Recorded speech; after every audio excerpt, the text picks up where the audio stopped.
This video might be a long one. I got a lot to talk about, so let's jump into it.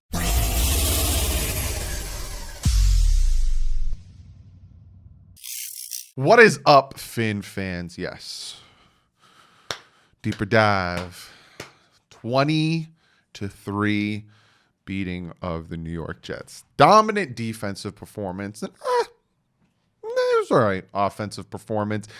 Like I said in the post or the recap, it was all right. I'm glad we won, and I'm glad we won decisively. But at some points, you got to admit, you were like, oh, why is the offensive struggling so much? So we're going to do a deeper dive. I have a ton of stats. I have a full breakdown for comment of the day, because comment of the day, I've been reading your comments. I read all of your comments. If you get a little heart next to it, that means I read it. But even if you don't get a little heart next to it, I read every single comment below, so I get the gist of what you guys are saying. So trust me, I pick up on things. But again, real quick before we jump in, you like that? You like this? They also have t-shirts. Who am I talking about? Patchvibes.com. Use the promo code DDW. You get 20% off t-shirts, pins, patches. That's why the name's Patch Vibes. Go over there, check it out. If you like what you see, use my promo code DDW. And you get 20% off. So let's jump into this Mamma Jam. Let's talk about some stats. First things first. We officially got a date and a time for the Oakland. I didn't want to. The Las Vegas Raiders. It's going to be hard. We officially got a time for the Raiders game. It will be Saturday, December 26th. So not Christmas. The day after Christmas. Saturday, December 26th, 8:15 p.m. primetime game on the NFL Network. Will be playing. I don't know. We'll see how that goes. Again, I'm going to talk about that stuff in comment of the day. Also, right now, as I'm recording this at 2:02 Monday, the Miami Dolphins are sitting at the 6th seed. So even if they didn't do the little expansion with the 7th seed, the Miami Dolphins would be in the playoffs sitting at 7-4. And you know who they'd be facing? They'd be facing the Tennessee Titans in Tennessee. All right, Tannehill taking on his old team. But I don't think he would be the biggest factor in that game. I think it would be Derrick Henry. And can the Dolphins defense stop Derrick Henry? But that's as of now. Worst case scenario, we drop down to 7, but that's what worst case scenario for this week is. Will be in the playoffs. That's that. Now, we got a lot. The last 4 games of the season are going to be tough. Chiefs, Patriots, Raiders, Bills. Tough. So there's some differentials when it comes to percentage that certain people, certain organizations, certain channels, whatever you want to call them, have the Dolphins making the playoffs, right? ESPN has a 46% chance that the Dolphins make the playoffs. Football Outsiders have a 62% chance that the Dolphins make the playoffs. And 538 has a 56% chance that the Dolphins make the playoffs. Those last 4 games will really decide what type of team this is, how hard are they going to fight, who are they going to surprise, and will they make the playoffs? So I'm just happy, real quick, going to give you a little spiel. I'm just happy that 1 year into a massive rebuild, because last year was the teardown. This is the rebuild.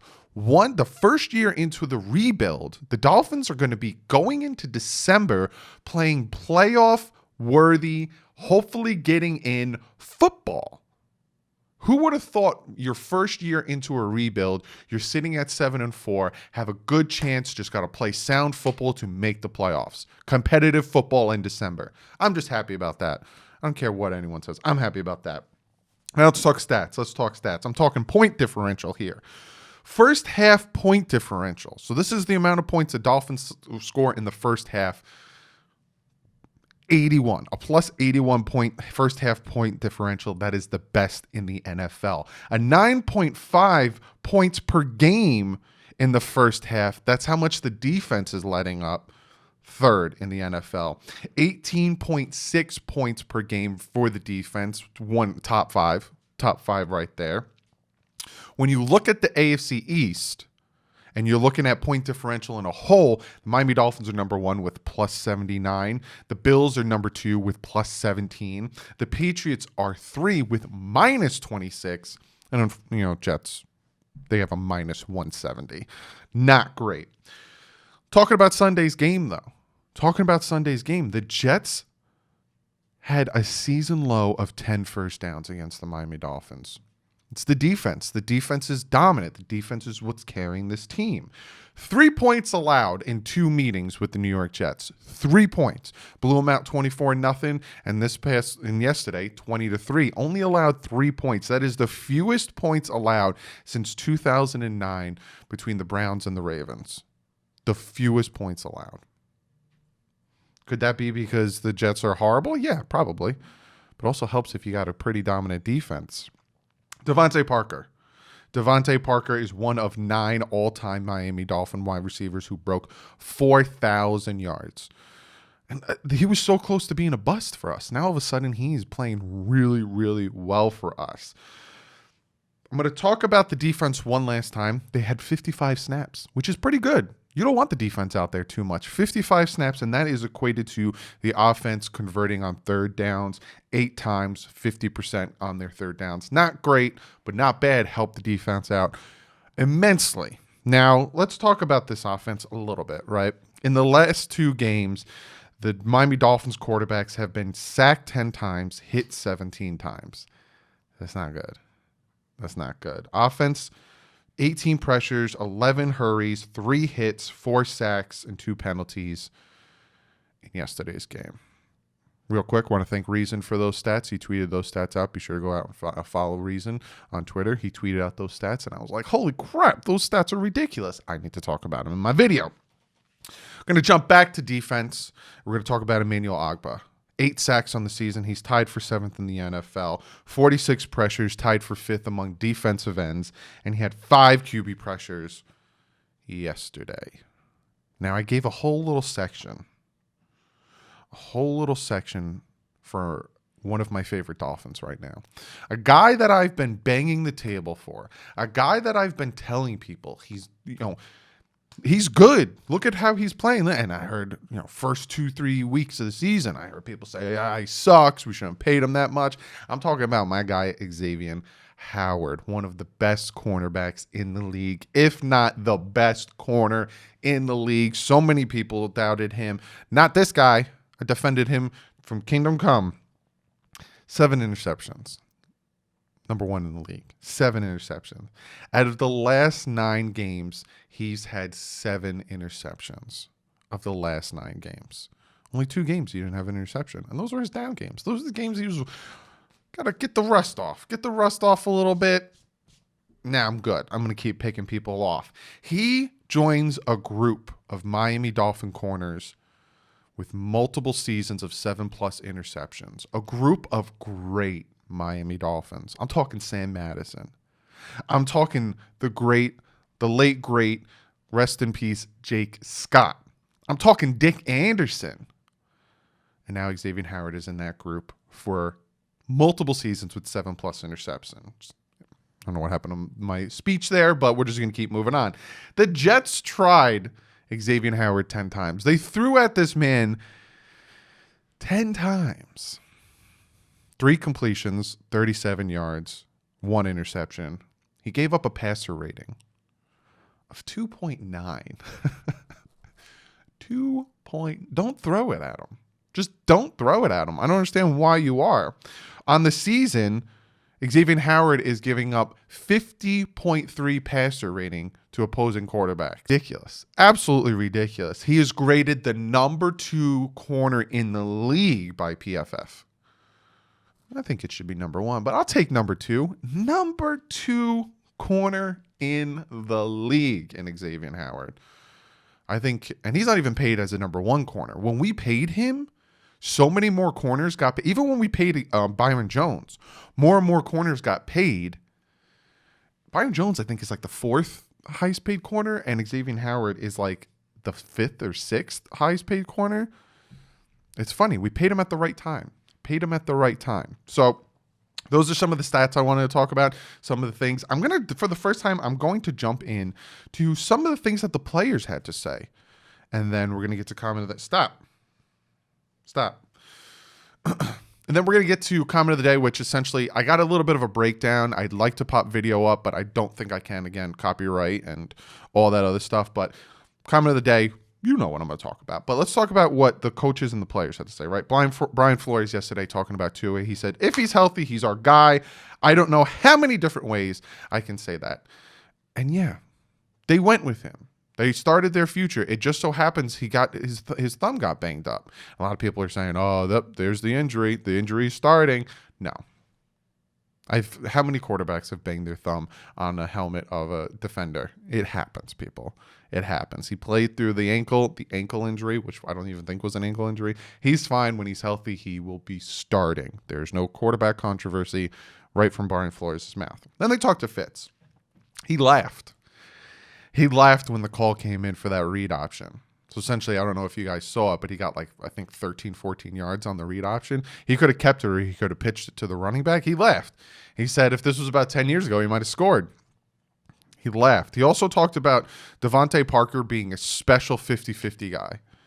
And he says if the defense gives him the opportunity, he's going to chuck the ball up to him and see what happens there. And then he also talks about Fitz and Gesicki. That touchdown pass, he said to Gesicki in the huddle, I'm throwing the ball to you no matter what, get open. No matter what happens, the ball's getting thrown to you. And Gesicki said that ball was so high in the air, he just jumped up and got it. Huge touchdown. Huge touchdown for the Dolphins. And then Alondon Roberts. If you guys don't know, it's this play right here. 4th and 1. He said it's disrespectful to the defense to think you're going to run the ball on 4th and 1. So he laid the wood on Frank Gore. Frank Gore, of all people, laid the wood and helped us get the turnover on downs. But be sure to comment below. What do you think? What do you think about all the stats? What do you think about Xavier Howard? What do you think about the way the defense is playing? You didn't hear many stats from the offense because the offense, this is right now a defensive team. And it makes sense. If you look at the free agents we brought in, if you look at the draft picks we made, it's very defensive heavy. I think this offseason, you're going to see a lot more offensive players being brought in. You're going to see a lot of more offensive players getting drafted. I think, Brian Flores got his defense situated. He'll add some pieces here and there. And then I think he's going to start focusing on the offense. But be sure to comment below. Let me know what you guys think. Now, for comment of the day, we heard what Fitz had to say. Right? What Fitz had to say, right? About just, Parker's a 50-50 guy. I'm just going to throw the ball up if the defense gives it to me and hope and pray, right? And like I said, I listen to your guys' comments and I read them and I pick up the vibe, right? And there's a majority and there's a minority of people that think a certain way, right? Now, I defend Tua. Why do I defend Tua? There's 2 reasons. Well, there's probably multiple reasons, but there's 2 major reasons. One, I don't like how unfairly he's being judged. And what I mean by that is I'm not talking about you break down his film and you say, hey, Doug, if you look at this play at this time, this is how. No, the bust talk, the waste of a pick talk, the he sucks, the Herbert's better, the this, the that. When the kid's only played 4 games, and the offensive line hasn't helped him. They haven't. Because even Fitz had a hard time yesterday with the offensive line. And yes, it was the same. And again, he's a rookie. So that's one reason, right? 2, he's my quarterback. We drafted him 5th overall. I want to see him succeed. I will defend him like I defended Tannehill to a certain extent. If we're with Tua and it's year 3, year 4, and he's doing the same stuff he is doing that is causing him to be, inaccurate or, whatever, then I'm going to be like, all right, well, there's a problem. Maybe we need to move on. I did the same thing with Tannehill. I'm going to do the same thing with Tua. Got to give him at least 3 years. And then after that, move on. It's too early to decide to move on, right? That's the other reason I defend Tua, because premature, just incredibly premature. And then there's a lot of hypocrisy going on when I'm reading certain comments, right? So there was the talk of Fitz saying the 50-50 ball. And then I read comments saying Tua doesn't throw the 50-50 ball. Why doesn't Tua throw the 50-50 ball? Tua doesn't throw his players open. Why doesn't Tua throw his plays open? And I went back and I watched film from the Chargers, from the Cardinals, and from the Rams game. I will say the Rams game was a very telling sign for the Rams and the Cardinals game, but the Rams game shows how Tua can take some pressure. Because he was under pressure all game. And you can't say, oh, it's because he plants his feet stairs on his receiver. Now, going back and watching the film, he had like about a second and a half to throw the ball because of Aaron Donald and that defense. The Cardinals game showed what this kid can be because he was throwing people open. He was making things work with his feet. He had great pocket presence. And then the Chargers game was another game that was all right. It wasn't bad, but it was all right.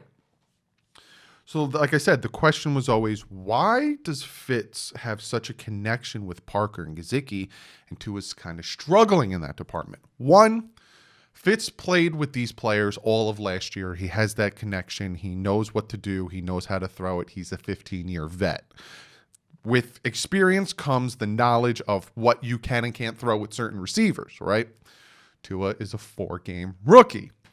That's probably the main reason why Fitz is getting these connections with Gesicki and Parker, and Tua, not saying he isn't because I'm about to talk about it in a second, but it's not as much as Fitz. Again, we're trying to compare a 15-year vet to a 4-game rookie with no offseason, no preseason, nothing, right? There's also the talk of why is the offensive line struggling. It also entails on rookies. We got some rookies on the offensive line, and maybe some of these players, maybe we need to upgrade at certain positions, right? So, like I said, there's that whole talk of Fitz versus Tua. The Herbert versus Tua discussion, I'll throw that one in real quick, also is unfair because 2 different scenarios, 2 different offenses, 2 different weapons, 2 different running games, 2 different offensive lines. If you take Herbert, put him on the Dolphins, I don't know if he's going to do as well as he's doing on the Chargers. We won't know because it's not going to happen, right? So going back to hearing consistently that Tua doesn't throw people open, Tua doesn't throw dots, Tua doesn't throw 50-50 balls. I went back and I watched the Rams, Cardinals, and Chargers game.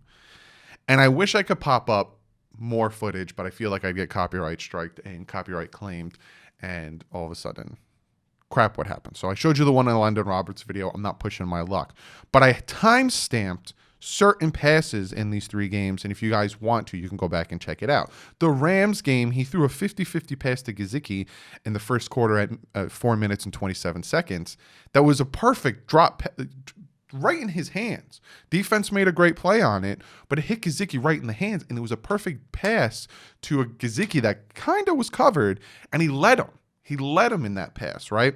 There's also the Grant throw at the first quarter in 1:38 where he was looking to his left. Grant was running a curl route to his right, looking to his left, and then looked to his right and threw the ball before Grant even broke on the curl. Great completion there. And then, of course, at first quarter, at about 3 seconds left in the first quarter, the touchdown pass to Devonte Parker. He was covered. He led him, threw him, caught it. Touchdown, right? That's the Rams game.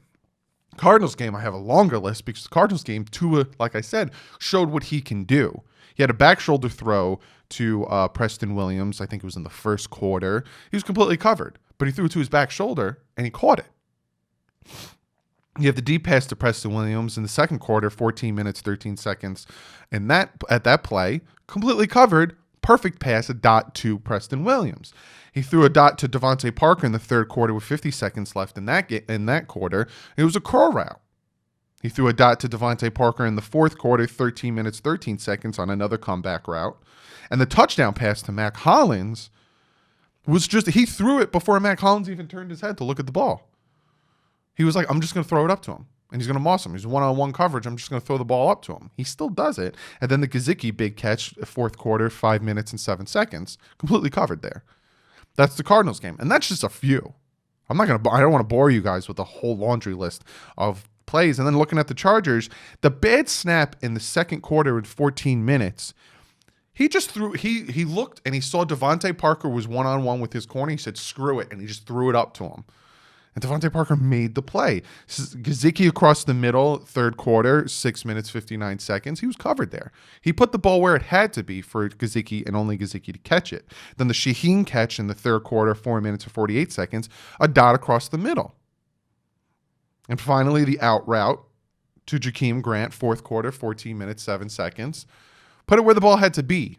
Now, again, did he throw some overthrows? Yes, in all these games, he had some overthrows. He had some bad passes. But to say that the kid sucks, he's a bust, he's not going to be anything, he doesn't do these things is false, because I just gave you a laundry list of plays and times you can go back and look at them. That's why I defend the kid so much, because I'm consistently hearing that he doesn't do things. He doesn't do this when it's just not true. So I'm here to set the record straight. Tua shows that he can do things. Tua shows bright spots. Tua shows he can make the throws.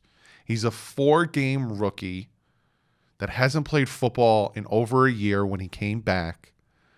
He's got to brush off the rust, get his stuff together, and he's going to be real good. But people, for some reason, have no patience. I don't understand why they don't have any patience lately. We gave Tannehill 7 years. We don't want to give Tua 4 games. And a lot of people say, the one bad game, people say, blow it up. Oh, he sucks. Look how bad he is. But then when he had the one good game, people wanted to say it was just one good game. Well, maybe it's just one bad game. We'll see. We'll see when he comes back. But again, the reason I defend Tua so much is because I don't like unfairness. I don't like unfair, assessment. I don't like, give the kid a chance. Give the kid a chance. We give up on Tua, he's gone. He does something great somewhere else. I don't want to hear it. But it's not going to happen because Tua is our quarterback and he's doing great. But yeah, that's the video. Hope you guys enjoyed it. Hope you enjoy these breakdown videos, these deeper dive videos. Comment below. What do you guys think about what I had to say about Tua?